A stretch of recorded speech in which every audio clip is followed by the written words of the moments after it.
Hello friends, Shashi Agarwal channel के अंदर मैं doctor Shashi Agarwal welcome all. आज का जो हमारा सब्जेक्ट है that is the business law और हमारा जो चैप्टर है बिजनेस लॉ के अंदर that is the chapter 7 that is the performance of the contract. जो जो टॉपिक्स मैंने लिखे हुए हैं वो सारे हम करेंगे। इसके अंदर एक टॉपिक रह जाएगा that is the appropriation of payment जिसको हम दूसरी वीडियो के अंदर करेंगे। तो ये टॉपिक जो है that is very important for the student of BBA. उस तरह ये टॉपिक जो है बीकॉम के स्टूडेंट्स के लिए भी बहुत रेलेवेंट है क्योंकि ज्यादातर जो एग्जाम के अंदर जो क्वेश्चन है वो इस चैप्टर के अंदर से आता ही आता है। अगर आपको मेरा ये एफर्ट सही लगता है तो डू लाइक माय वीडियो, इसको शेयर कीजिए और मेरे चैनल शशि अग्रवाल को सब्सक्राइब कीजिए। So this is my app Edusum app जिसको गूगल प्ले स्टोर से आप लोग डाउनलोड कर सकते हो। ये जो ऐप है commerce economics and management students को काफी सारा फ्री स्टडी मटेरियल और काफी सारे फ्री मॉक टेस्ट प्रोवाइड करती है। उसी तरह business law, business accounting, principles of economics के स्ट्रक्चर कोर्सेज भी यहाँ पे अवेलेबल है। तो सबसे पहले हम देखते हैं परफॉर्मेंस ऑफ कॉन्ट्रैक्ट का मतलब क्या है। देखो, परफॉर्मेंस ऑफ कॉन्ट्रैक्ट जब हम कॉन्ट्रैक्ट करते हैं तो जिन पार्टीज के अंदर कॉन्ट्रैक्ट होता है तो वहां पे कॉन्ट्रेक्चुअल ऑब्लिगेशन जन्म लेती है। तो कॉन्ट्रैक्ट को एज पर दी टर्म्स जब हम उसको एग्जीक्यूट करते हैं तो that is known as a performance of the contract. Performance of contract means fulfilment of the legal obligation which is created by the contract. जो कॉन्ट्रैक्ट लीगल ऑब्लिगेशन पार्टीज के बीच में क्रिएट करता है उसको हम फुलफिल करते हैं। जैसे ए जो है अपनी बाइक जो है बी को सेल करने का कॉन्ट्रैक्ट करता है कि यहाँ पे वो अपनी बाइक जो है बी को 40,000 में सेल करेगा और ए जो है अपनी बाइक डिलीवर कर देता है और बी जो है उसके पैसे पे कर देता है। तो हम कहते हैं कि contract is discharge by performance. अब जो ए और बी की जो रिस्पेक्टिव लीगल ऑब्लिगेशन थी, ए की ड्यूटी थी कि वो बाइक डिलीवर करे और बी की ड्यूटी बनती थी कि वो पैसे उसको प्रोवाइड करे और दोनों ने अपनी अपनी रिस्पेक्टिव ऑब्लिगेशन परफॉर्म कर ली है। तो इट मीन्स के कॉन्ट्रैक्ट जो है डिस्चार्ज हो गया है through performance. Section 37 of the Act provided the parties to contract must either perform their respective promises। देखो, जो सेक्शन 37 ऑफ द एक्ट है वो कहता है कि जो कॉन्ट्रैक्ट के अंदर पार्टीज हैं या तो जो जो उन्होंने प्रॉमिस है उसको परफॉर्म करे या वो ऑफर टू परफॉर्म करे या ऐसी जो परफॉर्मेंस है उसकी कोई आवश्यकता ही नहीं है या किसी लॉ के अंदर या किसी प्रोविजन के अंदर इसको परफॉर्म करने की नेसेसरी नहीं है। परफॉर्मेंस का मतलब होता है कि जो हमारा कॉन्ट्रैक्ट है, जैसा हमें ने कॉन्ट्रैक्ट किया था उसके मुताबिक जो है अपनी अपनी रिस्पेक्टिव ऑब्लिगेशंस को परफॉर्म करना। परफॉर्मेंस मींस डूइंग और causing to be done what the promisor has promise to do. कि जो प्रॉमिसर ने प्रॉमिस किया है वो उसने किया है। जैसे हमने देखा ए ने प्रॉमिस किया कि वो बाइक देगा, बी ने प्रॉमिस किया वो पैसे देगा।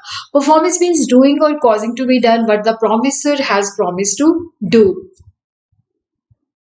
A contract is to be performed when parties make actual performance। कि जब वो एक्चुअल में अपनी जो रिस्पेक्टिव ऑब्लिगेशन है उसको परफॉर्म करती हैं या परफॉर्मेंस अटेम्प्ट करती हैं। जैसे ए और बी के बीच में कॉन्ट्रैक्ट था तो ए ने बी को कहा कि वो बाइक जो है ले ले, तो यहाँ पे उसने अपनी बाइक जो है बी को ऑफर की, तो जिसको हम कहते हैं अटेम्प्टेड परफॉर्मेंस। इसको हम वन बाय वन करके जो है अंडरस्टैंड करेंगे। देखो, एक्चुअल परफॉर्मेंस का मतलब होता है contract is said to be performed when parties make actual performance. Actual performance का मतलब होता है कि देखो जब पार्टीज ने जो प्रॉमिस किया था उसको वैसे पूरा कर दिया और nothing is left. When a party has done what he undertook to do, there's nothing left for him to do. When the parties perform their respective promises and the contract comes to an end।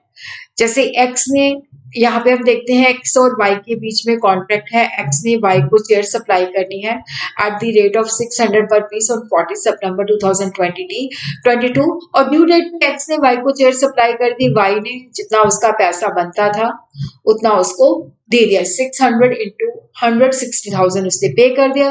तो अब दोनों parties ने अपनी अपनी performance जो है कर दी है तो नथिंग इज लेफ्ट। तो हम यहाँ पे कहते हैं कि कॉन्ट्रैक्ट डिस्चार्ज हो गया।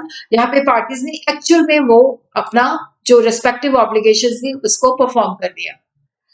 देखो जो अटेम्प्टेड परफॉर्मेंस के अटेम्प्ट की, उसने कोशिश की कॉन्ट्रैक्ट को परफॉर्म करने की। When a party to the contract offer to perform his promise, it is a tender or offer of performance. कि जब एक पार्टी चेष्टा करती है कि वो अपने प्रॉमिस को परफॉर्म करे, तो इसको हम टेंडरिंग कहते हैं या ऑफर ऑफ परफॉर्मेंस, कि उसने आगे बढ़ के कहा कि मैं इस कॉन्ट्रैक्ट को परफॉर्म करना चाहता हूँ, अपनी जैसे बाइक सेल करनी थी तो बाइक ले लीजिए, तो इसको हम अटेम्प्टेड परफॉर्मेंस कहते हैं। It means when the promiser offer to perform his obligation at proper place and proper time. देखो जब प्रॉमिसर जो है अपनी ऑब्लिगेशन को, जो उसकी ड्यूटी बनती है, जो कॉन्ट्रैक्ट के अंदर उसकी ड्यूटी बनती है, वो प्रॉपर प्लेस और प्रॉपर टाइम पे उसको परफॉर्म करने की चेष्टा करता है, और जो प्रॉमिसी है वो उस परफॉर्मेंस को एक्सेप्ट नहीं करता, देन वी से it is a attempted performance. और अटेम्प्टेड परफॉर्मेंस इस तरीके से हो सकती है कि जैसे गुड्स एंड सर्विसेज जो है वो मतलब परफॉर्म करने की कोशिश की जाती है। Tender of goods and services, attempted performance of a promise to do something. तो यहाँ पे देखो जो गुड्स एंड सर्विसेज, जैसे ए ने बी को goods and services as per the terms deliver करने की कोशिश की, तो यहाँ पे जो गुड्स एंड सर्विसेज है उसकी जो क्वालिटी है, जो क्वांटिटी है, वो एज पर कॉन्ट्रैक्ट होनी चाहिए। अगर ए ने चेष्टा की है और बी ने उसको नहीं रिसीव किया, तो अब ए को उसको दोबारा देने की जरूरत नहीं है। Goods and services need not be offered again. तो यहाँ पे जो प्रॉमिसर है that is discharge from his liability, और वो बी को स्यू कर सकता है फॉर नॉन परफॉर्मेंस, कि गुड्स एंड सर्विसेज टेंडर की गई बट उसने एक्सेप्ट नहीं की, उसने डिलीवरी नहीं ली, तो वहां पे जो पार्टी है, जो प्रॉमिसर है, वो नॉन परफॉर्मेंस के लिए स्यू कर सकता है, उसको दोबारा से गुड्स एंड सर्विसेज ऑफर करने की आवश्यकता नहीं है। और उसी तरह attempted performance of a promise to pay something, तो यहाँ पे प्रॉमिसी जो है that is liable for the damages to the promisor. जैसे प्रॉमिसर ने पैसे देने की क्या कि ये 40,000 ले लीजिए, मेरे को बाइक डिलीवर कर दीजिए, तो यहाँ पे क्या है कि देखो उसने कैश देने की कोशिश की as per the terms and conditions of the contract, और अगर वो दूसरी पार्टी उसको एक्सेप्ट नहीं करती, तो वो प्रॉमिसी को जो है जो अदर मतलब जो पार्टी परफॉर्म करने की चेष्टा करती है और जो पार्टी उसको एक्सेप्ट नहीं करती, तो उसको डैमेजेस दूसरी पार्टी को देने पड़ेंगे। और उसी तरह क्या है कि देखो promisor will not be liable for the interest from the date of a valid tender, कि जिस दिन उसने पैसे ऑफर किए और वो वैलिड टेंडर था, उस डेट से जो है इंटरेस्ट उसको पे नहीं करना पड़ेगा। इसके हम कुछ केसेस भी देखेंगे तो उससे हमें बहुत आसान हो जाएगा। सोहम ने offer to deliver the vehicle to Sapna on the specified date. देखो सोहम और सपना के बीच में क्या था, कॉन्ट्रैक्ट था। तो सोहम ने ऑफर किया कि ये व्हीकल जो है स्पेसिफाइड, जो भी कॉन्ट्रैक्ट की टर्म्स थी उस स्पेसिफाइड डेट पे सपना को व्हीकल डिलीवर किया, बट स्पेसिफाइड डेट पे सपना ने उसकी डिलीवरी लेने से मना कर दिया और पेमेंट भी नहीं की। तो यहाँ पे सोहम ने अपनी परफॉर्मेंस टेंडर की, he attempted his performance, but actual performance नहीं हो पाई क्योंकि सपना ने रिफ्यूज कर दिया और उसने अमाउंट भी नहीं पे किया। तो यहाँ पे सोहम के पास राइट है कि वो सपना को स्यू कर सकता है for the breach of performance.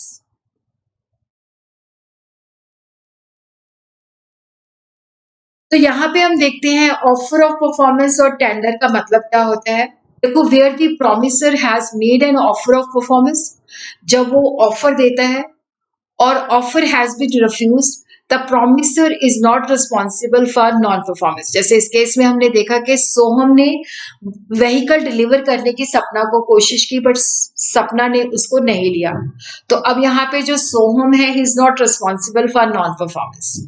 और जो ऑफर, जब हम offer as per the terms जो कॉन्ट्रैक्ट है, जब हम अपना पार्ट परफॉर्म करने की कोशिश करते हैं तो उसको हम ऑफर कहते हैं या टेंडर कहते हैं। Offer of performance is also known as tender.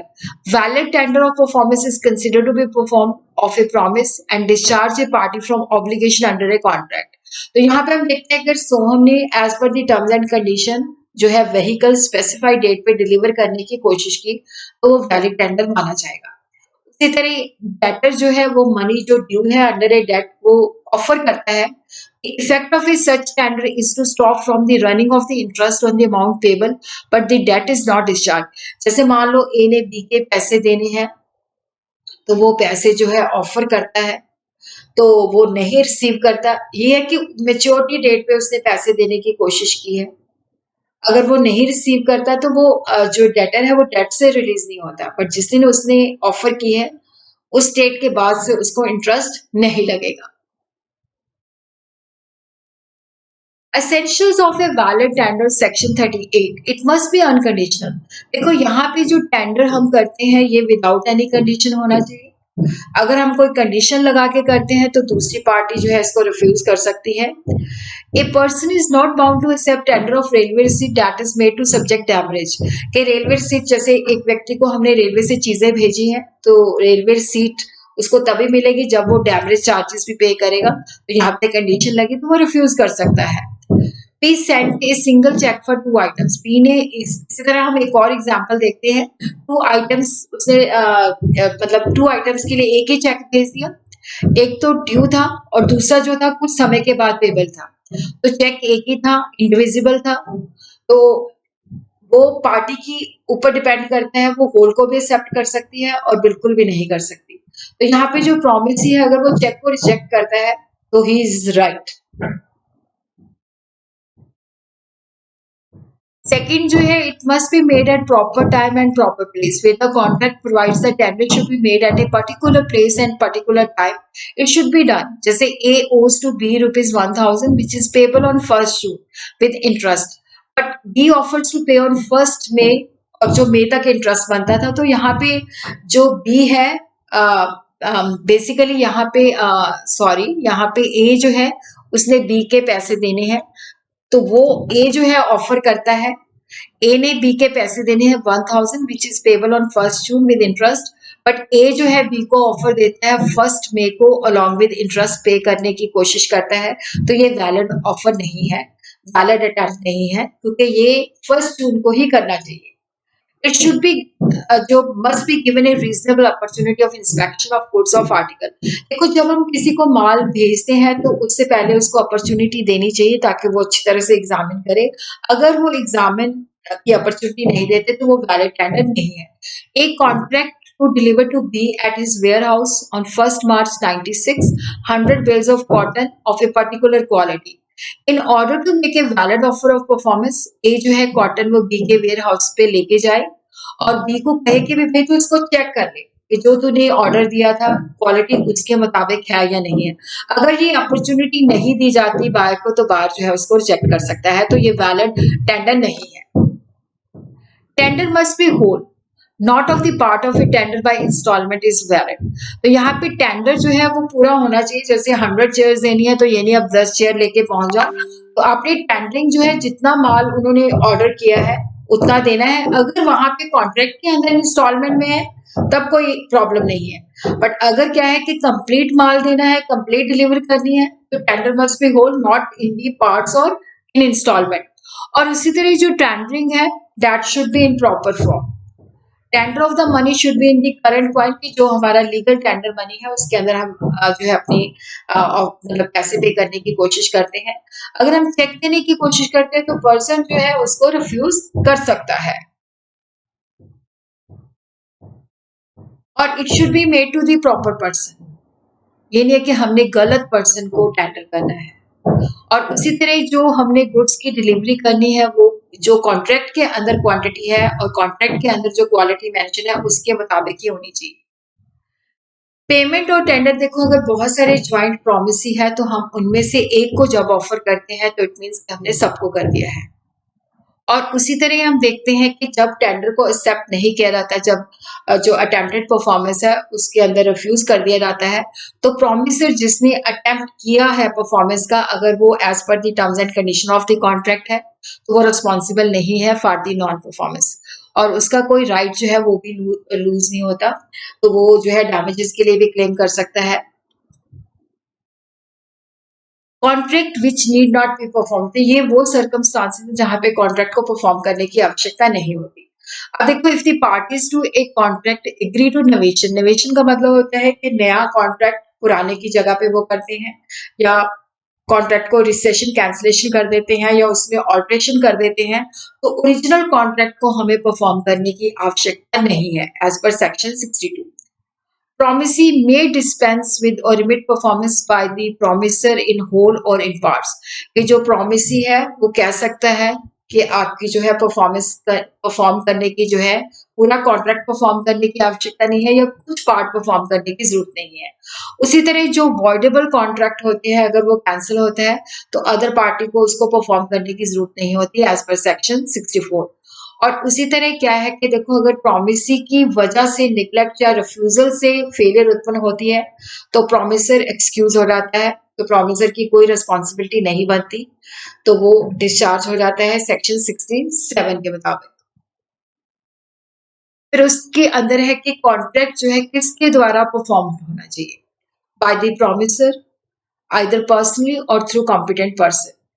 अब जैसे ए ने बी की पिक्चर पेंट करनी है तो डेफिनेटली ये पर्सनल स्किल और कैपेसिटी के ऊपर बेस्ड है, तो ये हम किसी दूसरे को एजेंट को असाइन नहीं कर सकते, तो promise must be perform by the agent. जहां पे पर्सनल स्किल नेसेसरी नहीं है तो उसका एजेंट भी उस चीज को परफॉर्म कर सकता है। By the representative in the even of the death of the promiser before performance, तो अगर वो पर्सनल कैपेसिटी के ऊपर बेस्ड नहीं है तो उनके जो रिप्रेजेंटेटिव हैं वो उसको पूरा करेंगे। और अगर पर्सनल कंसिडरेशन है या पर्सनल स्किल है तो वहां पे पर्सनल जो रिप्रेजेंटेटिव है वो रिस्पॉन्सिबल नहीं होते। और उसी तरह by third person if the promisee accept performance of the promise from a third party तो definitely there is a discharge of the contract. Where a person has accepted a part payment from a third person in full satisfaction of his claim, he cannot later sue the debtor for the balance. अब जैसे A ने B के पैसे देने थे 1000 और B जो है सी से 750 एक्सेप्ट कर लेता है तो अब वो ए से 250 क्लेम नहीं कर सकता। तो यहाँ पे ब्रीफली प्रॉमिसर, उसका agent, legal representative, third party और ज्वाइंट प्रॉमिसी जो है वो परफॉर्म डिमांड कर सकते हैं।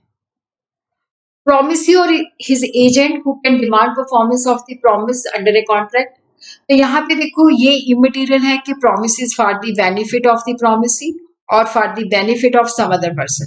जैसे ए जो है बी को प्रॉमिस करता है कि वो अपना हाउस जो है सी को सेल करेगा 40,000 के लिए।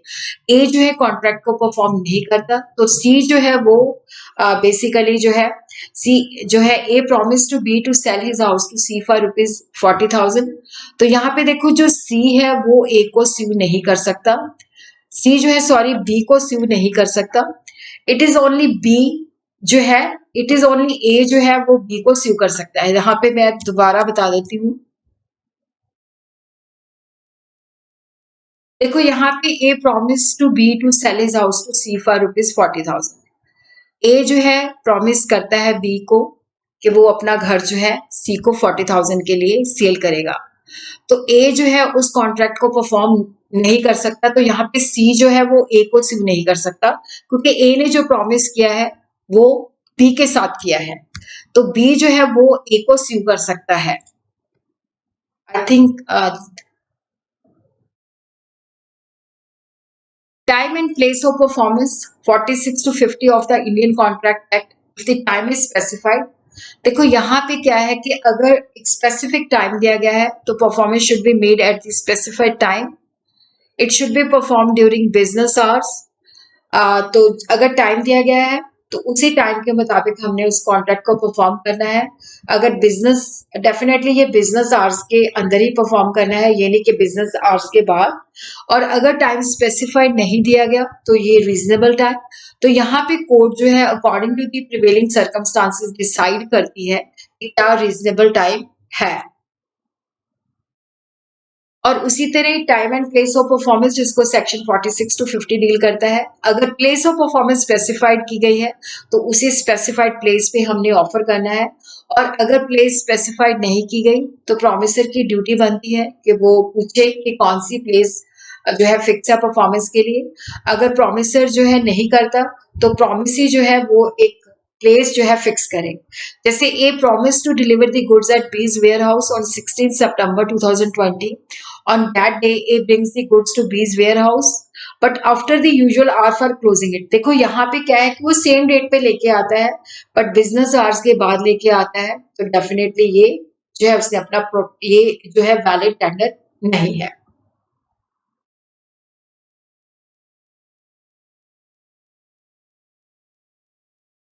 उसी तरह एक contract should be perform in manner at the time prescribed in the contract, कि जिस मैनर में कहा गया है, जिस टाइम पे कहा गया है, जिस प्लेस पे कहा गया है, उस प्लेस पे परफॉर्म होना चाहिए।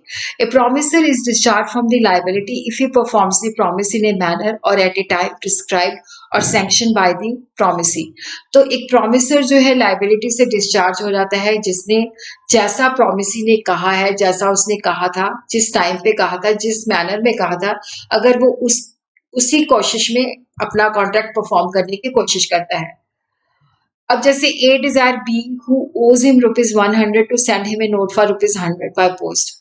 तो जैसे बी क्या है, वो जो है बेसिकली जो नोट भेज देता है थ्रू लेटर, तो अब क्या है कि उसकी जो लाइबिलिटी है वो डिस्चार्ज हो जाती है। A party may promise to perform his obligation by a specified time. It gives the other party a right to expect that it shall be performed at that time. But अगर promiser जो है time पे नहीं करता तो promisee जो है उस कॉन्ट्रैक्ट को कैंसिल कर सकता है। देखो टाइम जहां पे एसेंस है कि हमने उस पर्टिकुलर टाइम पे ही उस कॉन्ट्रैक्ट को परफॉर्म करना है।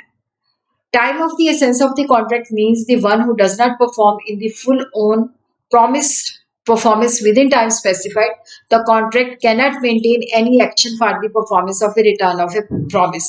देखो यहाँ पे क्या है कि एसेंस का मतलब है कि जो टाइम हमें कॉन्ट्रैक्ट के अंदर दिया गया है हमने उसी टाइम पे खत्म करना है। तो हमारे पास दो सिचुएशन है जहाँ पे टाइम जो है दैट इज द मेन, उसको हमने टाइम पे ही परफॉर्म करना है, और सेकंड सिचुएशन जो है जहाँ पे टाइम एसेंस नहीं है। तो पहले हम देखते हैं कि जहाँ पे टाइम जो है that is the essence of the contract. देखो जहाँ पे टाइम जो है that is the essence of the contract, the party who is bound to perform his promise within the time fixed fail to do so, the contract becomes voidable at the option of the other party. देखो जैसे कहा गया कि फलानी date पे, जैसे मान लो 16 सितंबर को 2023 को उस कॉन्ट्रैक्ट को परफॉर्म करना है, तो अगर वो स्पेसिफाइड टाइम पे उस कॉन्ट्रैक्ट को परफॉर्म नहीं कर पाती पार्टी, तो कॉन्ट्रैक्ट जो है वॉइडेबल हो जाता है eight the option of the other party. जैसे ए और बी के बीच में कॉन्ट्रैक्ट है, ए ने उस कॉन्ट्रैक्ट को एग्जीक्यूट करना है 16 सितंबर को, ए नहीं करता तो बी के ऑप्शन पे वो वॉइडेबल हो जाता है, क्योंकि यहाँ पे टाइम जो है that is the main thing in the contract. तो यहाँ पे इंटेंशन के टाइम जो है that is the essence of the contract must be expressed in very clear language. Time is always consider to be the essence of the contract, जहां पे parties ने expressly provide किया हुआ है कॉन्ट्रैक्ट के अंदर, और जहां पे अगर वो डिले हो जाएगा तो पार्टी को नुकसान होगा, और जहां पे लगता है कि कॉन्ट्रैक्ट की नेचर और नेसेसरी है कि टाइम के अकॉर्डिंगली ही इसको परफॉर्म करना है। जैसे D agree to sell and deliver 6 bales of cotton to A on 12th August, but he failed to deliver the cotton by that time. तो यहाँ पे देखो डी जो है वो टाइम पे नहीं डिलीवर कर पाता, तो ये जो कॉन्ट्रैक्ट है that is voidable at the option of A. और जहां पे टाइम एसेंस नहीं है और प्रोमिसर अगर अपने कॉन्ट्रैक्ट को परफॉर्म नहीं कर पाता, तो वहां पे वो जो दूसरी पार्टी है वो कॉन्ट्रैक्ट को अवॉइड नहीं कर सकती, कंपनसेशन क्लेम कर सकती है। तो यहाँ पे हम देखते हैं कि contract for the sale of the immovable property, और यहाँ पे कोई ऐसा कंडीशन नहीं था कि आपने स्पेसिफाइड टाइम के अंदर पेमेंट करनी है, तो कोर्ट ने कहा कि इसके अंदर जो है टाइम जो है that is not the essence of the contract. But उसी तरह अगर हमने कोई लाइसेंस रिन्यू करवाना है या लीज रिन्यू करवानी है तो वो टाइम सिर होनी चाहिए। जैसे इसके अंदर हम देखते हैं कैलटेक्स इंडिया लिमिटेड वर्सेस भगवान दास मरोदिया के केस में पेट्रोल पंप की लीज थी, तो उसकी लीज के लिए रिन्यू के लिए जो था टाइम फिक्स जो किया था उसी में ही अप्लाई करना था, और लेसी जिसने लीज रिन्यू करवानी थी वो लेट था बाय 10 days, और लैंडलॉर्ड ने रिफ्यूज मना कर दिया। तो यहाँ पे था कि जो टाइम जो था दैट वाज द एसेंस, कि जो स्पेसिफाइड टाइम है उसी में आपने लीज जो है रिन्यू करवानी है। अगर आप उस टाइम के बाद करते हो तो जो ऑनर है वो रिफ्यूज कर सकता है। Extension of time performance with in extended time is proper performance. देखो कई बार क्या होता है कि जब हम टाइम से जो है नहीं कर पाते तो हम जो है टाइम की एक्सटेंशन ले लेते हैं, अगर गिवन टाइम के अंदर हम उस कॉन्ट्रैक्ट को परफॉर्म कर देते हैं तो वो प्रॉपर परफॉर्मेंस मानी जाती है।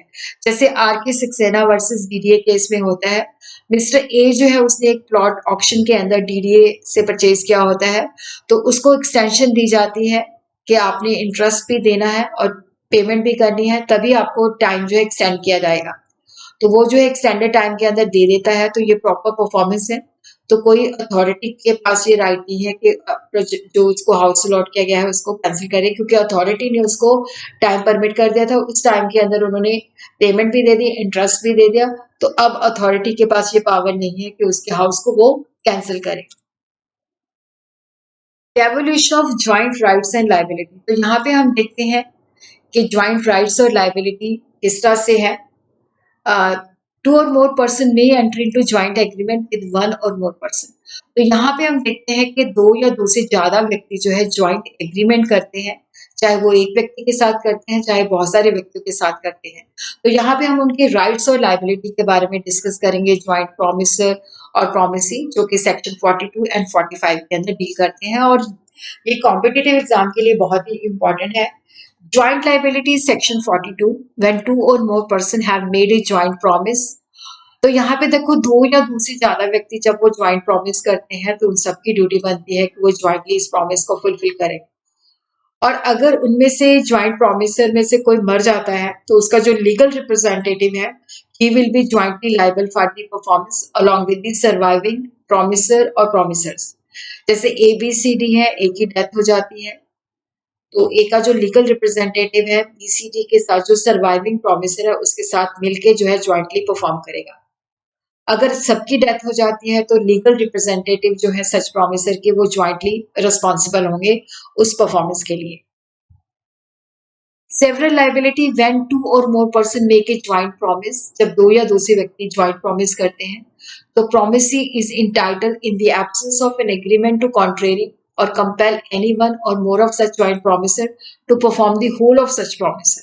तो यहाँ पे हम देखते हैं दो या दो से ज्यादा व्यक्ति जब ज्वाइंट प्रॉमिस करते हैं तो जो प्रोमिसी है, अगर कोई एग्रीमेंट उसके अंदर ऐसा नहीं है तो वो किसी एक व्यक्ति को भी कह सकता है कि तुम मुझे जो है इसको परफॉर्म कर, या जैसे चार है तो वो दो को भी कह सकता है, तीन को भी कह सकता है, सबको भी कह सकता है।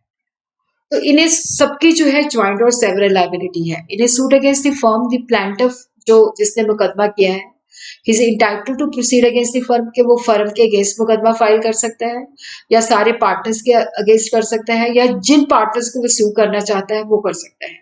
अगर एक प्रॉमिसर जो है फुली मतलब पेमेंट करता है, जैसे मान लो ABCD चार प्रॉमिसर है और A जो है भुगतान देता है सबका, तो वो BCD से रिकवर कर सकता है।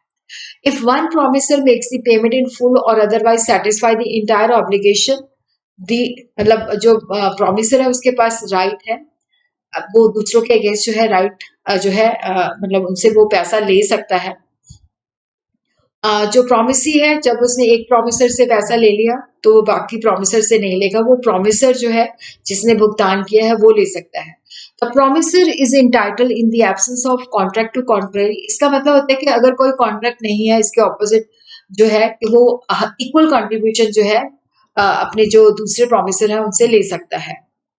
जैसे मान लो ABCD है, उसने ए ने 4,000 की पेमेंट की है, अगर कोई ऑपोजिट कॉन्ट्रैक्ट नहीं है तो वो सबसे जो है 1,000 करके ले सकता है, क्योंकि उसका अपना शेयर 1,000 हो गया, वो उससे 4,000 पे कर दिया तो तीनों से 1,000 वो ले सकता है। If a joint promisor make default in such contribution, the remaining must share the loss equally। अगर joint promisor जो है डिफॉल्ट करता है तो रिमेनिंग जो है उस लॉस को इक्वली बेयर करते हैं। जैसे ABC jointly promised to pay D the sum of 3,000। अब C जो है उसको कंपेल किया तो उसने वो सारा पैसा पे कर दिया।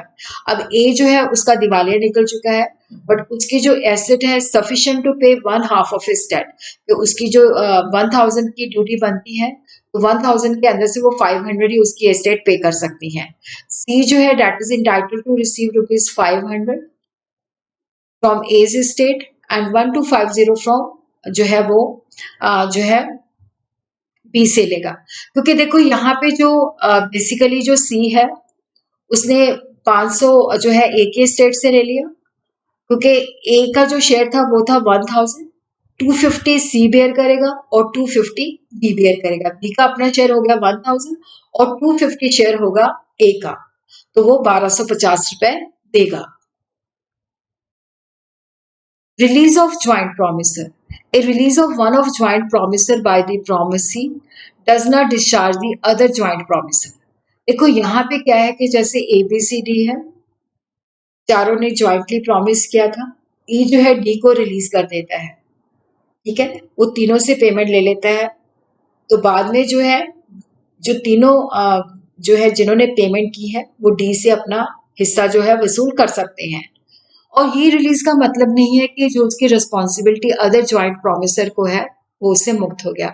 अब जैसे A B C are under joint promise to pay X rupees 1000, X C जो है लाइबिलिटी से रिलीज कर देता है, तो ए और बी जो है 3000 पे करते हैं, तो सी जो है ए और बी के प्रति रिस्पॉन्सिबिलिटी से मुक्त नहीं हुआ, तो यहाँ पे ए और बी जो है उसका शेयर जो है वो सी से वसूल कर सकते हैं। उसी तरह सेक्शन 45 जो है ज्वाइंट राइट्स के साथ डील करता है। Section 45 deals with the devolution of the joint right. When there are joint promises, the benefit of the promise devolves on the representative of the deceased. अब देखो यहाँ पे क्या होता है कि अगर बेसिकली क्या है कि दो या दो से व्यक्ति जो है प्रॉमिस करते हैं, अगर उनमें से किसी की भी डेथ हो जाती है तो जो उसका legal representative along with the survivor जो है वो उस जो है लाइबिलिटी के लिए भी रिस्पॉन्सिबल होता है। अगर कोई बेनिफिट होता है तो वो भी उस बेनिफिट को ले सकता है। All the joint promisers must join together to claim performance of the promise. If some only join, their suit is liable to be dismissed under section 45. तो यहाँ पे हम देखते हैं कि अगर जैसे चार promiser है ABCD, अब ई से जो है ब्रीच कर रहा है तो वो उन्होंने ई के ऊपर सूट करना है, तो सारे ज्वाइंट प्रॉमिसर जो है ज्वाइन करें। अगर उनमें से कुछ ही ज्वाइन करते हैं तो उनका जो मुकदमा है वो खारिज हो सकता है। So section 45 deals with the devolution of the joint right. When there are joint promises, the benefit of the promise devolves on the representative of deceased promise. इसका मतलब है कि अगर ज्वाइंट प्रॉमिसर है, अगर कोई बेनिफिट मिलता है, अगर किसी प्रॉमिसर की डेथ हो जाती है तो उसका legal representative along with survivor ले सकता है।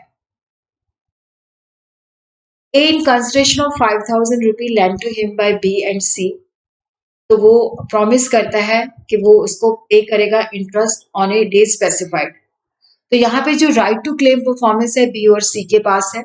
अगर बी की डेथ हो जाती है तो उसका रिप्रेजेंटेटिव अलॉन्ग विद सी जो है क्लेम कर सकता है, और अगर सी की भी डेथ हो जाती है तो डेफिनेटली अगर बी और सी दोनों की डेथ हो जाती है तो दोनों के रिप्रेजेंटेटिवली ज्वाइंटली जो है ए को स्यू कर सकते हैं। अब उसी तरह हम देखते हैं परफॉर्मेंस ऑफ रेसिप्रोकल प्रॉमिस। जैसे ए ने प्रॉमिस किया बी से कि मैं तुझसे शादी करूंगा, बी ने किया कि मैं ए से शादी करूंगा, ए ने बी के साथ प्रॉमिस किया और बी ने बदले में ए के साथ प्रॉमिस किया, तो ये रेसिप्रोकल प्रॉमिस है। Promise which form the consideration और part of the consideration for each other. जैसे ए का प्रॉमिस बी के साथ, बी का प्रॉमिस ए के साथ जो है वो रेसिप्रोकल प्रॉमिस है।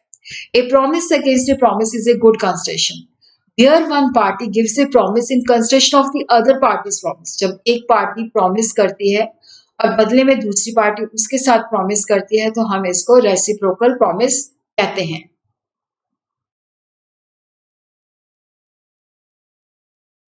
तो यहाँ पे हम देखते हैं साइमल्टेनियस रेसिप्रोकल प्रोमिसेस, जिसको सेक्शन 51 डील करता है। Where two promises are to be performed simultaneously, जब दोनों जो वादे हैं, जो promises हैं, हमने उनको साथ साथ करना है तो वो म्यूचुअल एंड कंकरेंट होते हैं। सेक्शन 51 हमें बताता है in case of reciprocal promise to be perform simultaneously, अगर देखो प्रॉमिसर को अपना पार्ट परफॉर्म करने की आवश्यकता नहीं है जब तक कि दूसरी साइड जो है रेडी और विलिंग नहीं है। जैसे हमने कोई सेल का कॉन्ट्रैक्ट है जिसमें कैश ऑन डिलीवरी है, तो गुड्स की जो डिलीवरी है और कैश की जो पेमेंट है कंकरेंट है। डिलीवरी दी जाएगी, साथ के साथ कैश दिया जाएगा। अगर दूसरी पार्टी कैश देने को तैयार नहीं है तो हमें डिलीवरी देने की भी आवश्यकता नहीं है। जैसे इसके अंदर हम देखते हैं A and B contract that A shall deliver goods to B at a price to be paid by installment. First installment जो है that is to be paid on delivery. A जो है उसको डिलीवरी देने की आवश्यकता नहीं है अगर बी जो है उसको फर्स्ट इंस्टॉलमेंट डिलीवरी पे करने को तैयार नहीं है। तो बी भी जो है फर्स्ट इंस्टॉलमेंट तब तक पे नहीं करेगा जब तक ए जो है रेडी और willing to deliver goods on the payment of the first installment. तो ये रेसिप्रोकल प्रोमिसेस है जो कंकरेंट, जो मतलब साथ साथ हमने इनको साइमल्टेनियसली परफॉर्म करना है. Conditional reciprocal promises where the order in which the reciprocal promises are to be performed is expressly, देखो यहाँ पे बताया गया है कि जैसे रेसिप्रोकल प्रॉमिस के बीच में किस ऑर्डर में हमने उसको एग्जीक्यूट करना है, तो वो उसी ऑर्डर के अंदर एग्जीक्यूट होनी चाहिए. अगर वो ऑर्डर फिक्स नहीं किया गया तो नेचुरल ऑर्डर, जिसको सेक्शन 52 डील करता है, वो पार्टीज की इंटेंशन पे डिपेंड करता है कि वो किस ऑर्डर में जाती हैं. ए और बी आपस में कॉन्ट्रैक्ट करते हैं कि ए जो है बी के लिए घर बनाएगा एट ए फिक्स प्राइस. तो यहाँ पे क्या है कि ए पहले घर बनाएगा, उसके बाद जो है बी उसको पेमेंट करेगा. तो यहाँ पे ए का परफॉर्मेंस पहले है और बी का घर बनने के बाद उसको पेमेंट होनी है. इसके अंदर 3 रूल्स हैं. तो फर्स्ट रूल मैंने आपको बता दिया. Where one party prevent the other from performing his promise, the contract becomes voidable at the option of the other party so prevented. He is entitled to recover the compensation from the other party of the loss. देखो जहां पे ए और B के बीच में reciprocal promise हुआ है और एक पार्टी जो है उसको प्रिवेंट करती है, तो जिस पार्टी को रोका जाता है उसकी ऑप्शन पे वो वॉइडेबल हो जाता है. और अगर उसको कोई लॉस हुआ है तो वो कंपनसेशन भी ले सकता है. ए और बी के बीच में कॉन्ट्रैक्ट हुआ है कि बी जो है 1000 के लिए कुछ वर्क जो है एग्जीक्यूट करेगा. बी जो है रेडी है, विलिंग है, execute the work accordingly, but A जो है उसको काम करने से मना कर देता है, तो ये बी की ऑप्शन पे वॉइडेबल है. और अगर वो इसको चूज करता है कि मैंने इसको कैंसिल करना है, तो डेफिनेटली अगर उसने कोई लॉस बियर किया है तो उसकी कंपनसेशन वो ए से वसूल कर सकता है. तीसरा जो है where in case of reciprocal promises the nature of the promise is such that one of them cannot be perform और its performance cannot be claim till the other ने मतलब जब दूसरे व्यक्ति ने अपना काम परफॉर्म किया है तभी उसकी परफॉर्मेंस क्लेम की जा सकती है. अगर promisor of the last mention promise जिसने अपना काम नहीं किया, तो सच प्रोमिसर जो है अदर पार्टी से परफॉर्मेंस क्लेम नहीं कर सकता और उसको दूसरी पार्टी को कंपनसेशन भी देना पड़ेगा क्योंकि उसने काम को परफॉर्म नहीं किया एज पर सेक्शन 54. जैसे ए जो है कॉन्ट्रैक्ट करता है बी के साथ to execute certain builders work for fix price. B जो है उसको काम के लिए नेसेसरी जो है लकड़ी वगैरह टिम्बर जो है प्रोवाइड करेगा और बी जो है उसको टिम्बर सप्लाई नहीं करता, तो डेफिनेटली वर्क एग्जीक्यूट नहीं हो सकता. ए को अब कोई आवश्यकता नहीं है उस काम को परफॉर्म करने के लिए क्योंकि उसको नेसेसरी मटेरियल नहीं दिया गया. और बी जो है अगर ए को उसकी वजह से कोई लॉस होता है तो बी को वो लॉस उसको देना पड़ेगा. और उसी तरह हम देखते हैं कि where contract consist of 2 part, एक पार्ट लीगल है दूसरा इलीगल है. अगर तो लीगल और इलीगल पार्ट को हम सेपरेट करते हैं तो लीगल पार्ट जो है वैलिड है और इलीगल पार्ट जो है वॉइड है. बट अगर वो सेपरेट नहीं होते तो पूरा का पूरा कॉन्ट्रैक्ट जो है वो वॉइड है.